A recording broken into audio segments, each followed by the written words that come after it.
Braving adventure? You picked the right video. This is the Munda Biddi, a bike trail whose name is adopted from the local indigenous language, meaning path through the forest. Your guide along this journey is Jake. Saddling up on a $100 second-hand mountain bike, we'll follow Jake over a month and a distance exceeding 1,000 kilometres. Along the way, you'll learn snippets of the indigenous language and culture, experience local wildlife, and cruise through the ancient forests all the way to the pristine beaches. So saddle up, strap on your helmet, and join Jake on the ride of a lifetime. How you going? Pretty exciting times, I must say.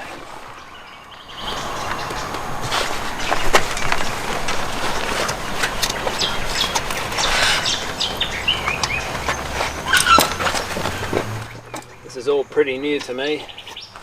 The only bike riding I've done in the past is dirt jumping, BMX for a bit.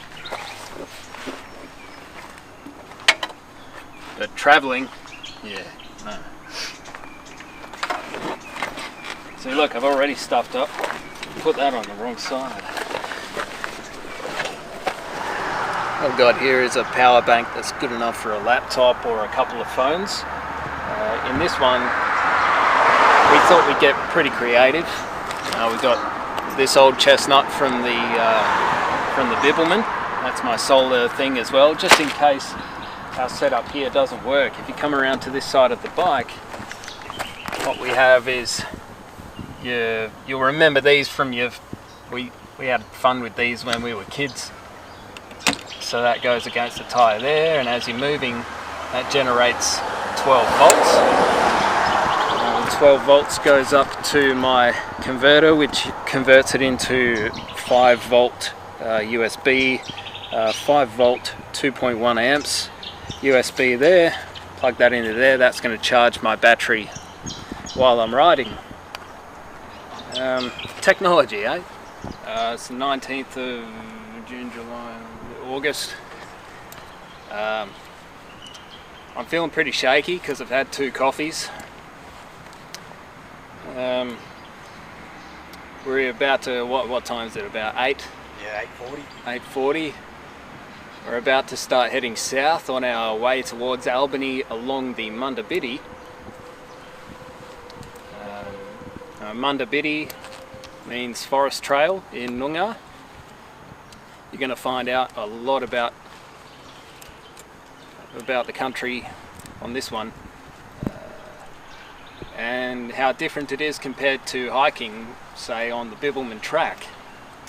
Just one other way to see this beautiful area. What's your predictions for the likelihood of first day ice? First day ice, yeah. I bought myself a good gel seat because I do have a pretty bony ass. That's falling.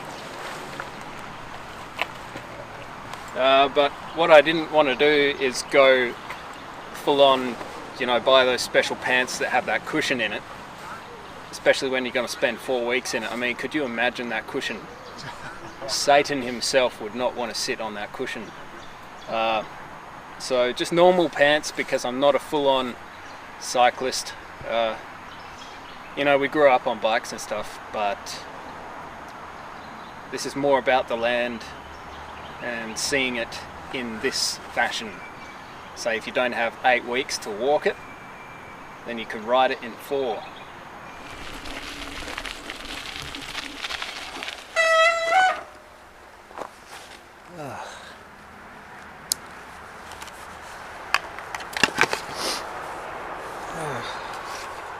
The elastic on this cap is too tight. It's giving me a headache.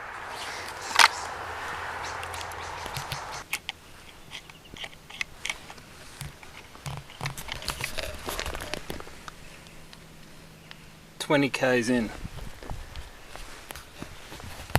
and I've already snapped my front brake cable. That's 60% of my stopping power in one of the steepest sections of the Darling Range.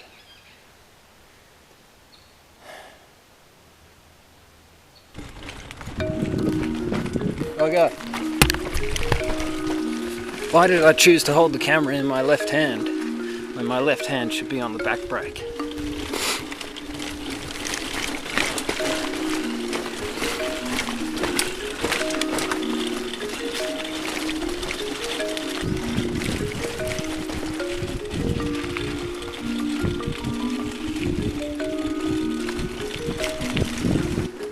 Come on, work it, Jake.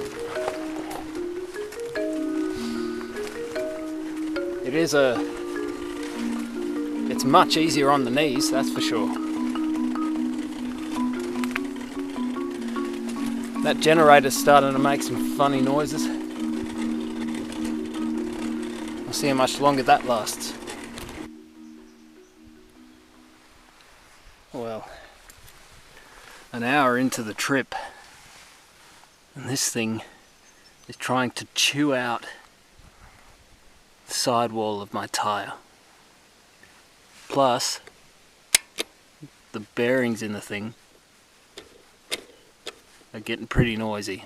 It's not liking it. I mean, look at that. It's through the rubber there. I cannot afford that to happen. It may be good for an on-road situation, but the amount of bumps we're coming across out here, I can't risk that. So I'll leave it off for now. Gee, it generates a bit of heat too. I've still got my trusty old solar that I took on the Bibbulmun. I know this works. Nothing mechanical that can go wrong with it. No friction generating drag on my back wheel. So I'll let that do its thing. Lucky I bought a bigger battery pack to bring along with me on this trip, so that'll do fine. And then I've got 2 batteries for the camera, so I think I'll be okay anyway.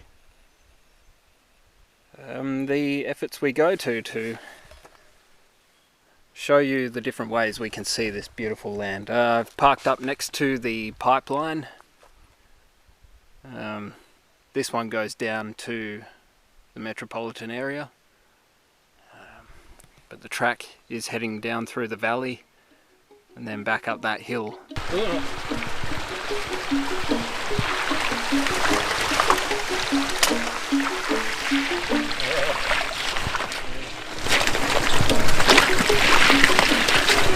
Oh, cool.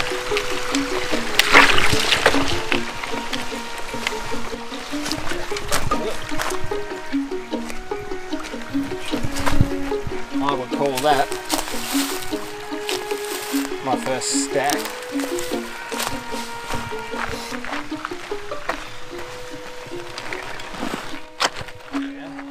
The first get off and walk section.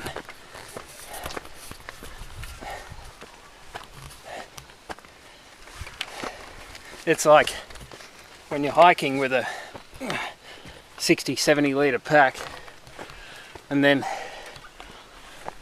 get off, put that pack on wheels and push it up a hill.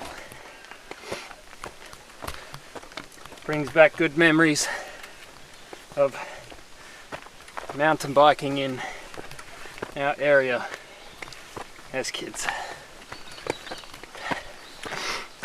Well, look, you could train up and be prepared for this sort of stuff,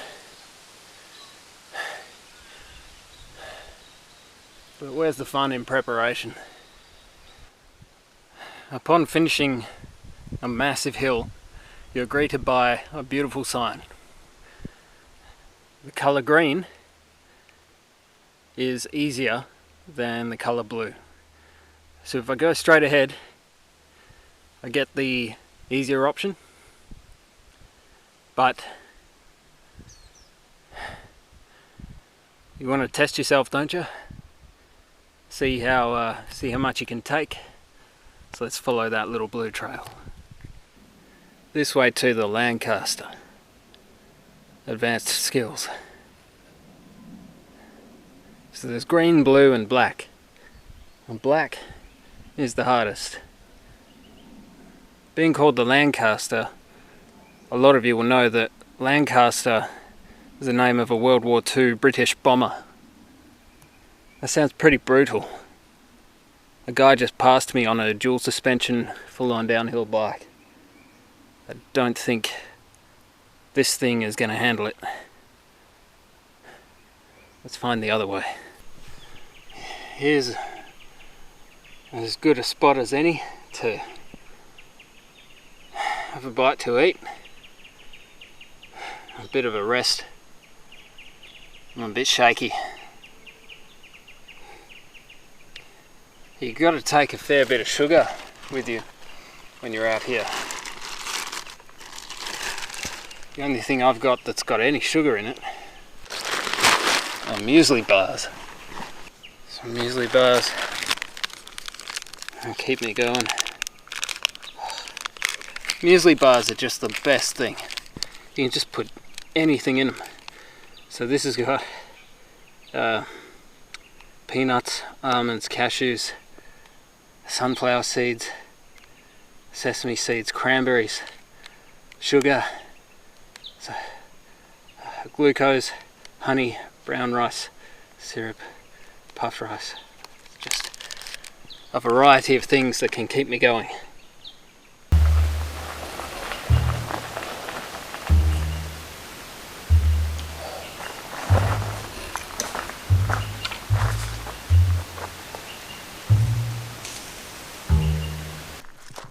Snotty gobble. Couple of weeks off being ripe.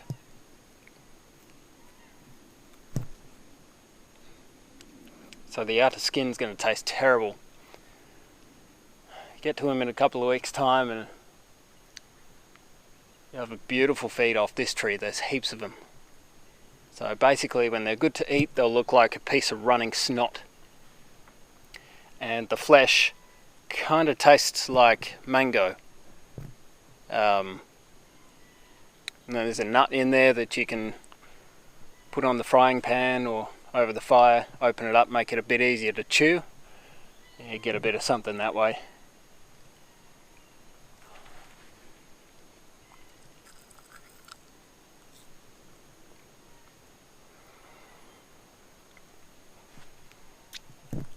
So opening up that nasty skin, you've got this sort of clear, kind of white flesh. Look here. Who's a good boy? Or girl. Let's not go assuming genders here. This is your bobtail blue tongue lizard. Really healthy looking one. I'm going to go around him because that thing is particularly angry. Well, I've got to tell you, my ass is sore. Maybe I should have bought those padded pants. It's been a rough day. Real challenge. Another few Ks, we'll be at camp.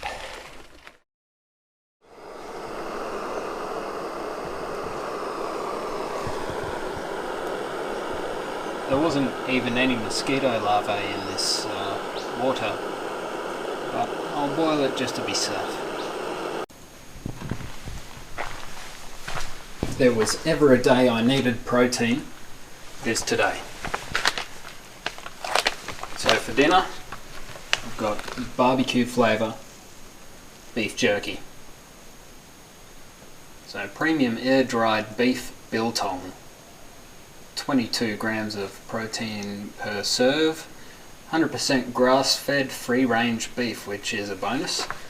And to go with that, I have the seeds of change. brown and red rice with quinoa, I'm just kidding, quinoa and linseed. So that should be pretty tasty. Actually, I'm quite happy with the serving size I get here.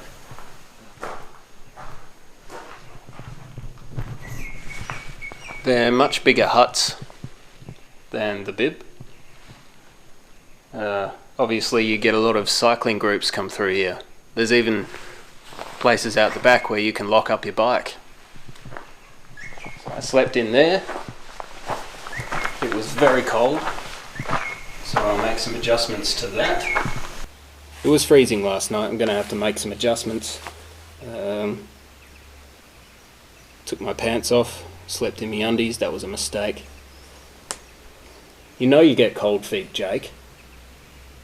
You're supposed to wear 2 pairs of socks, not take the undie pair off.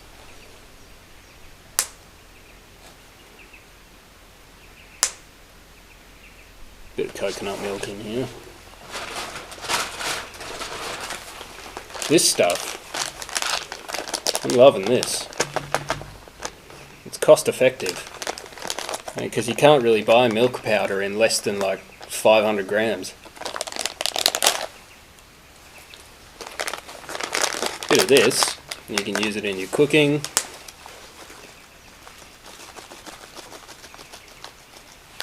That should be enough. Chuck a bit in there.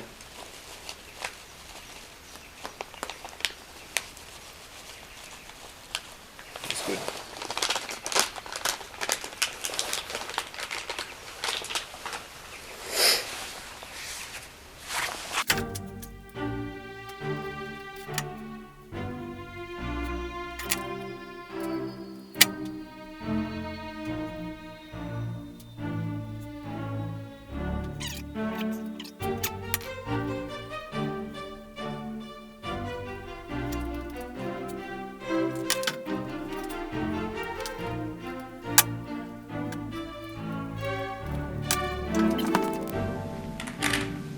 It puts the lotion on.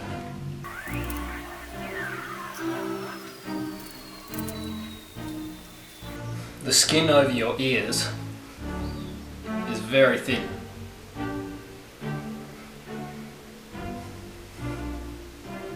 You don't grease those up, you're gonna look like you've got pretzels on the side of your head. Because what happens to you really does make you stranger.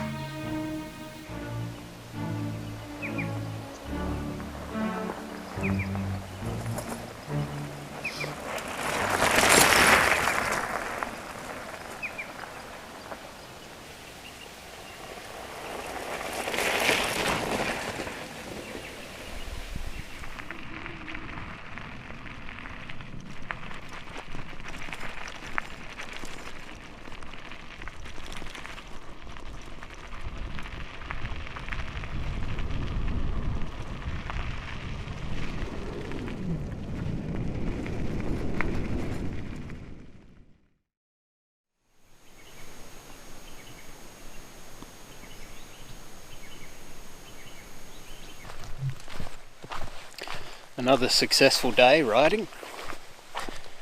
My arse is a bit sore though. I'm at the next hut, Wungong Hut, very nice. It's in a bit of a valley, so the sun's gone down, well, it's become shaded here very quickly, so it's a bit cold. Turns out you're not allowed campfires at all on the Munda Biddi. That's just a Bibbulmun thing, which I suppose you can last a bit longer with your fuel stove because you're going through towns, you know.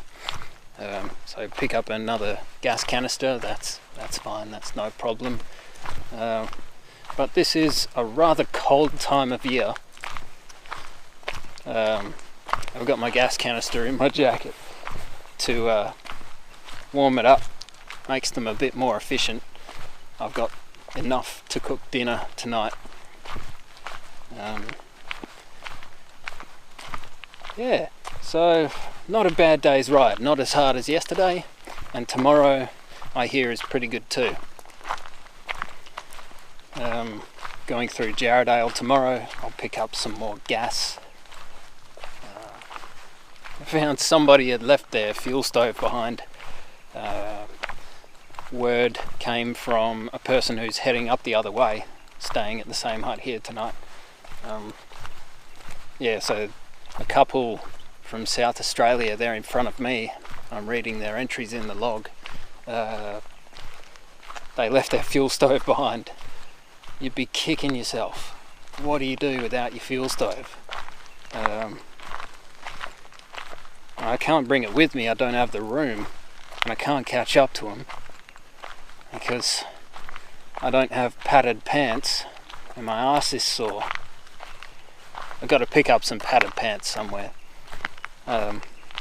Even bloke who's staying at the hut tonight said, I'm gonna have no arse left. Morning.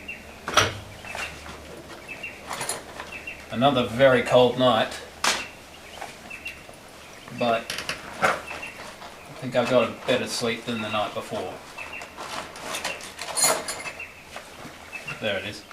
Spoke tool.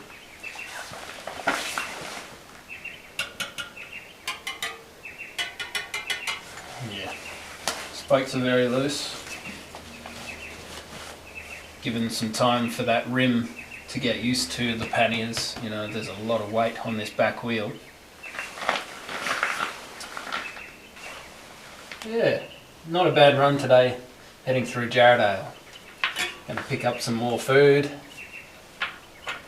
say hello to the locals, call Mum, tell her I'm safe. I'll be doing that for my whole life, I think.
After every downhill comes an uphill.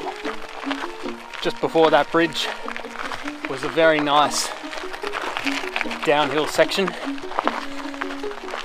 My bike's still holding up, touch wood. Just a very steady incline.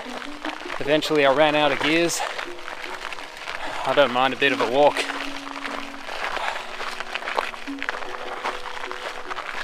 Just down there is Kitty's Gorge. It's a steep one.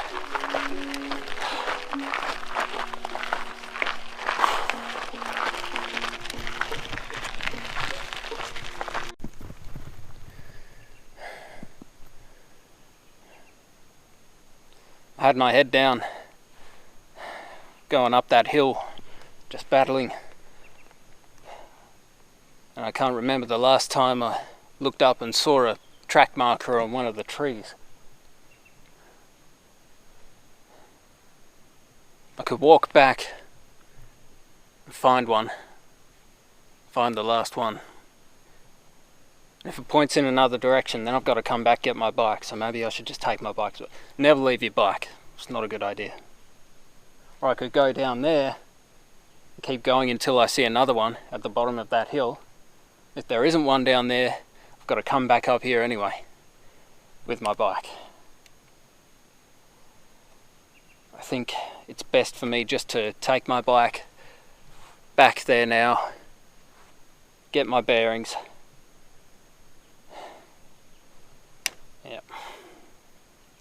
It's frustrating, but that's my only logical option. Birds are nice though.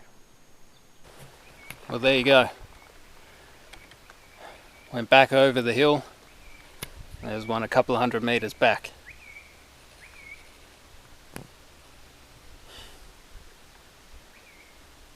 No one likes backtracking, but look, there's worse things that have happened to people during their days.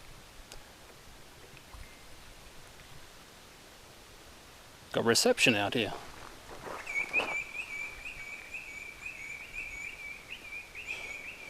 Just one of my girlfriends.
Ooh, slimy.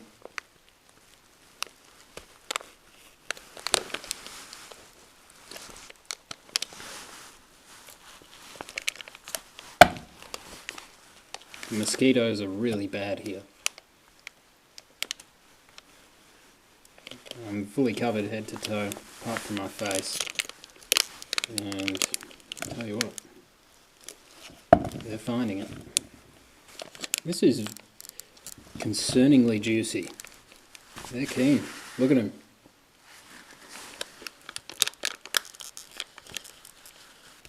It's almost like they're saying, "Oh, no one comes through here. Please, give us some blood."